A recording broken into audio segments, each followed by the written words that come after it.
Hello friends, please like and subscribe my channel easy learning. आज का जो हम टॉपिक करने जा रहे हैं ना, वो है वाटरफॉल मॉडल इन सॉफ्टवेयर इंजीनियरिंग। जैसे कि हमने पिछली वीडियोस में सॉफ्टवेयर इंजीनियरिंग की डेफिनेशन पढ़ी है, जिसका मतलब है जब भी कोई सॉफ्टवेयर डेवलप होता है उसके लिए जो प्रिंसिपल्स और डिसिप्लिन्स फॉलो किए जाते हैं वो हमारा सॉफ्टवेयर इंजीनियरिंग आ जाता है। सॉफ्टवेयर इंजीनियरिंग में इसके ना मॉडल्स आ जाते हैं डिफरेंट। सबसे पहला जो मॉडल मैं आज करने जा रही हूँ जो कि सबसे बेसिक मॉडल है, जिसको हम वाटरफॉल मॉडल भी कहते हैं। नाम से ही क्लियर मॉडल क्या होता है, वो आप कह लो डिज़ाइन, वो मेथडोलॉजी, जिस तरीके से हमारा जो प्रोजेक्ट है डिज़ाइन होगा, जिसको बेस मान के हम अपने प्रोजेक्ट को क्या करेंगे, तैयार करेंगे। मॉडल रिप्रेजेंटेशन हो जाती है। सबसे पहले वाटरफॉल मॉडल की डेफिनेशन, जैसे नाम से ही पता लगता है, जब भी आप कहीं फॉल देखते हो ना, तो फॉल क्या होता है, पानी का जो झरना होता है वो देखते हो टॉप टू बॉटम, मतलब फ्लो कर रहा है एक ही डायरेक्शन में। वो जो डायरेक्शन है ना, उसी डायरेक्शन, वैसे ही उसी डायरेक्शन या उसको बेस मान के हमारा ये मॉडल जो है सॉफ्टवेयर इंजीनियरिंग का डेवलप किया गया है कि जो भी हमारा सॉफ्टवेयर डेवलप होगा वो टॉप टू बॉटम डेवलप होगा। एक ही डायरेक्शन में ये मॉडल डेवलप होगा, टॉप टू बॉटम। जैसे वो पानी गिरता है झरने से एक ही डायरेक्शन में टॉप से डाउन तक, वैसे ही ये मॉडल भी चलेगा। इस मॉडल में क्या है, ये मॉडल जो कंसेप्ट है, जहाँ पे मेरे को हर फेज क्या होता है, पार्ट्स। जब हम किसी चीज़ को डिवाइड कर देते हैं ना हिस्सों में, उनको कहते हैं पार्ट्स। वाटरफॉल मॉडल में भी जो हर पार्ट्स या उसके जो जो फेजेस होंगे वो वेल डिफाइन होंगे, वेल क्लियर्ड होंगे, वेल प्लान्ड होंगे, जहाँ पे मेरे पास रिक्वायरमेंट ऑलरेडी होंगी। पहले ही एडवांस में मेरे पास हर चीज़ की रिक्वायरमेंट होगी। उनके बेस पे मैं अपने प्रोजेक्ट को क्या है, अपने सॉफ्टवेयर को क्या करती जाऊंगी, डेवलप करती जाऊंगी। वो होता है हमारा वाटरफॉल मॉडल। इन शॉर्ट अगर मैं कहूँ, जहाँ पे मेरे को ऑब्जेक्टिव्स क्लियर है, रिक्वायरमेंट क्लियर है, हर फेज की किस फेज में क्या करना है, वहाँ पे हम क्या यूज़ करते हैं, वाटरफॉल मॉडल। वाटरफॉल मॉडल को मैंने डिफरेंट पार्ट्स में डिवाइड किया है। सबसे पहले आते हैं फेजेस क्या होते हैं, मतलब क्या क्या स्टेप्स, जब भी हमारा कोई मॉडल डेवलप होगा तो क्या क्या फेजेस हम डिस्कस करेंगे। सबसे पहला जो फेज आता है वो है मेरी रिक्वायरमेंट है, हमें क्या करना है, कैसे करना है, क्या डेवलप करना है। ये सब चीज़ें मैं ऑलरेडी डिस्कस कर चुकी हूँ अपनी प्रीवियस वीडियोस में, बट इसको शॉर्ट में डिस्कस करूँगी। सबसे पहले आ जाती है रिक्वायरमेंट तो अभी मैंने डिस्कस किया। उसके बाद आता है डिज़ाइन। जब क्लियर होता है ये चीज़ बनानी है, उसका हम क्या डिज़ाइन करना शुरू करते थे कि डिज़ाइनिंग बनाने शुरू करते हैं, उसका डमी तैयार करना शुरू कर।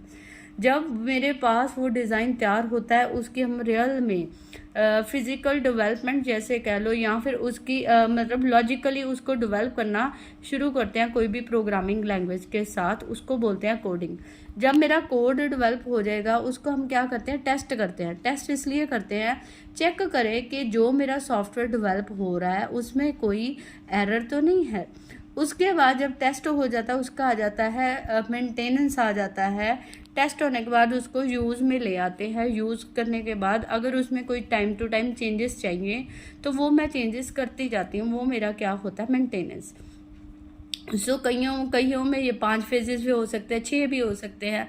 टेस्टिंग पे के बाद हम इम्प्लीमेंटेशन भी लिख सकते हैं, मेंटेनेंस डायरेक्टली मैंने लिख दिया है। इसमें 1-2 फेजेस आगे कम ज़्यादा हो सकते हैं, दैट डजेंट मैटर। बट ये चलेगा क्या, इसमें यही ऑर्डर आएगा। जैसे कि मैंने जैसे ये ऑर्डर लिया ना, रिक्वायरमेंट के बाद हमारे पास डिज़ाइनिंग आएगी, फिर कोडिंग आएगी, टेस्टिंग आएगी, फिर मेंटेनेंस। ये नहीं है कि पहले मैं डिज़ाइनिंग कर लूँ फिर मैं रिक्वायरमेंट, नो। ये एक ऑर्डर में चलेगा, एक फ्लो में चलेगा।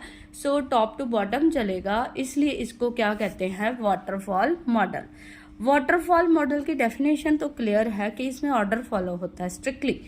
इसके फीचर्स क्या है, सबसे पहले ये क्या है, सिक्वेंशियल अप्रोच। जैसे कि मैंने अभी बताई, जो भी चीज़ डेवलप होगी वो किस में डेवलप होगी, सीक्वेंस में। हर फेज का क्या है, नंबरिंग है, 1 2 3 4 5। सो ये सीक्वेंशियल अप्रोच होने की वजह से इसमें सब कुछ सीक्वेंस में ही क्या होगा, डेवलप होगा। सो नेक्स्ट आता है डॉक्यूमेंटेशन। सो मैंने अभी डेफिनेशन में ही बताया है कि हर चीज़ का, हर फेज का वेल डिफाइंड डॉक्यूमेंट होगा, उसको जस्ट लेना है, उस डॉक्यूमेंट के बेस पे मैं डिज़ाइनिंग करूँगी, कोडिंग करूँगी, हर चीज़ वेल डिफाइंड और क्लियर्ड होगी, कुछ भी मिसिंग नहीं होगा। क्योंकि वाटरफॉल मॉडल में ना तो चेंजेस हो सकते हैं, हर चीज़ क्लियर होनी चाहिए। इसमें ना तो हम ये नहीं है कि इसमें चेंजेस कर सके, क्योंकि इसमें सब कुछ वेल डिफाइन होता है, डॉक्यूमेंट्स पहले बने होते हैं, इसलिए इसको कहते हैं डॉक्यूमेंटेशन डिपेंडेंट। नेक्स्ट आ जाता है क्वालिटी।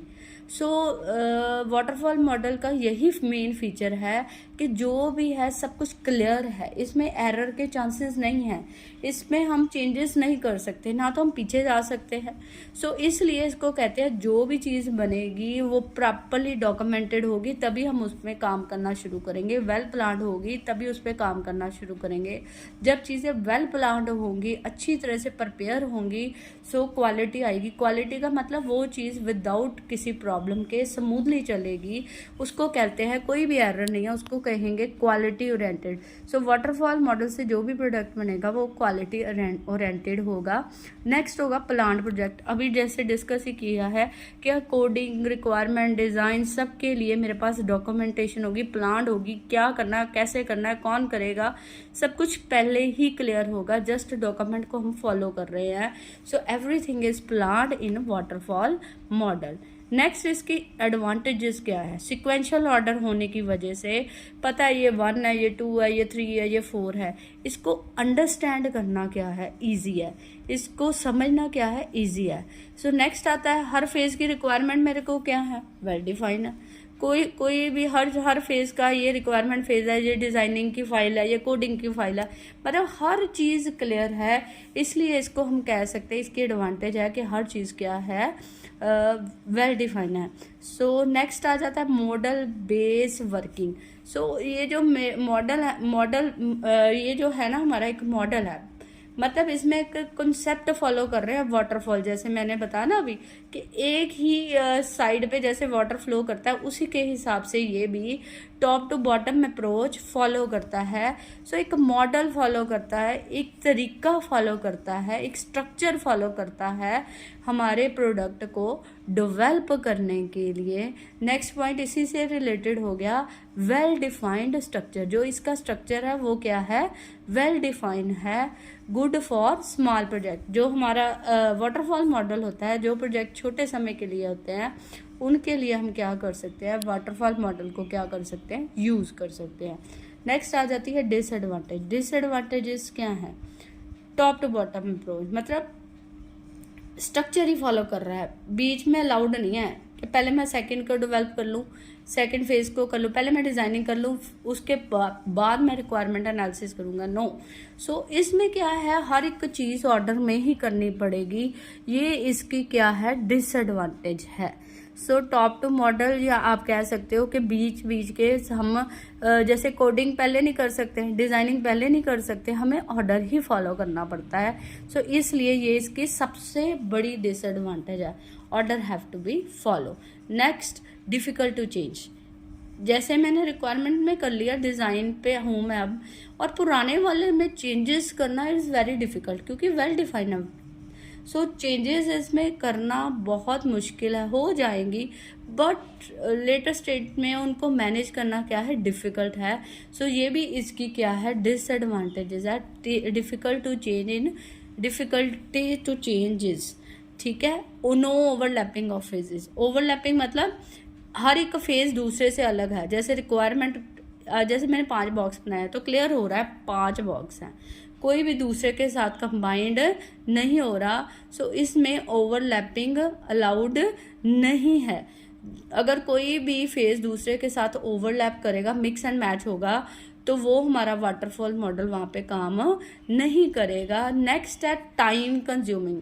कई बार होता है मेरे पास रिक्वायरमेंट्स नहीं है, तो मैं काम करना prototyping type model approach follow करके मैं अपना मॉडल क्या कर सकती हूँ, तैयार कर सकती हूँ, जहाँ पे मेरे पास रिक्वायरमेंट्स नहीं वेल डिफाइन। सो उन प्रोजेक्ट्स के लिए ये क्या है, ये वाला जो वाटरफॉल मॉडल है वो वर्क नहीं करता। जो प्रोजेक्ट बहुत बड़े हैं और जहाँ पे मेरे ऑब्जेक्टिव्स क्लियर नहीं हैं, उन प्रोजेक्ट्स के लिए वाटरफॉल मॉडल वर्क नहीं करता। सो हर एक स्टेप पे हम सब कुछ कर रहे हैं, प्लानिंग कर रहे हैं हर स्टेप पे। सो ये भी हम कह सकते हैं ये क्या है, टाइम कंज्यूमिंग कॉन्सेप्ट भी है। सो इस वजह से वाटरफॉल मॉडल ज़्यादा यूज़ नहीं होता आजकल। इसकी एक रिस्ट्रिक्टेड नेचर की वजह से वाटरफॉल मॉडल आजकल कम यूज़ हो रहा है। इसकी जगह कई मॉडल्स नए नए डेवलप हो रहे हैं जो फ्लेक्सिबल हैं, जिसमें रिजिडिटी नहीं है। सो वो मॉडल्स हम यूज़ करते हैं आजकल सॉफ्टवेयर्स को डेवलप करने के लिए। But still waterfall model is a base for other models. इसी के बेस पे बाकी मॉडल्स क्या हैं, डेवलप हुए हैं। सो इसको हम इग्नोर नहीं कर सकते। So I hope you like this topic, you understand this topic. Please like and subscribe my channel easy learning. Please please please watch my videos more for more interesting teaching videos.